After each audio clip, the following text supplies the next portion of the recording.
السلام علیکم، میں آپ کی خدمت میں حاضر محمد ستار باقر، اور آج ہم اس ویڈیو میں بات کریں گے برج دلف کا مرد اور برج ثور کی عورت کی ازدواجی تعلقات۔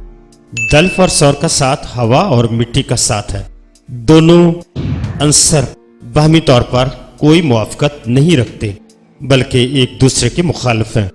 علم نجوم کے قواعد کے مطابق بھی یہ دونوں بروج ایک مخالف زاویہ نظر رکھتے ہیں، یعنی برج دلف برج ثور سے 10ویں نمبر پر برج ہے اور برج ثور برج دلف کے 4تھے نمبر پر آتا ہے۔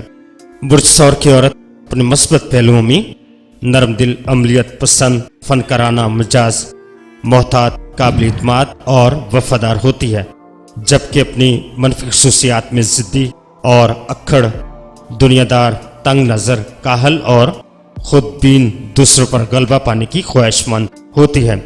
دلف اور ثور کی شراکت کاروباری سطح پر کسی حد تک مفید ہو سکتی ہے، لیکن ایک ازدواجی رشتے میں بن کر یہ زیادہ دور تک ساتھ ساتھ نہیں چل سکتے، اور دونوں کو وہ خوشی کبھی حاصل نہیں ہو سکتی جو ازدواجی رفاقت کے لیے ضروری ہوتی ہے۔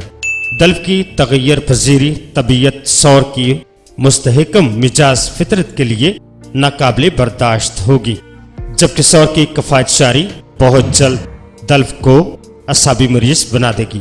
حالانکہ دونوں ہی زندگی میں آسانی اور آرام و سکون چاہتے ہیں، لیکن اس نعمت کے حصول کے لیے دونوں میں کے نظریات میں سخت اختلاف پایا جاتا ہے۔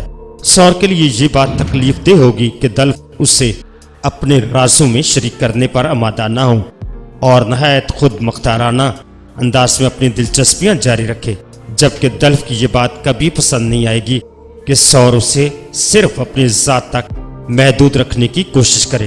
دلف اپنے ارد گرد موجود ہر شے میں دلچسپی لینا چاہتا ہے، جبکہ ثور ایک مختصر حلقے تک خود کو محدود رکھنا چاہتی ہے اور صرف انہی چیزوں پر توجہ مرکوز کرنا چاہتی ہے جن کی اسے سخت ضرورت ہے۔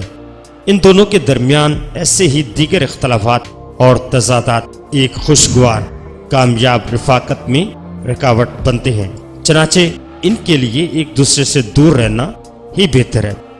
میں نے برج دلف اور برج ثور کی عورت کا موازنہ آپ کے سامنے پیش کیا۔ یہ علمی نقطہ نظر تھا جو میں نے بیان کر دیا۔ آپ کا میرے ساتھ متفق ہونا کوئی ضروری نہیں ہے۔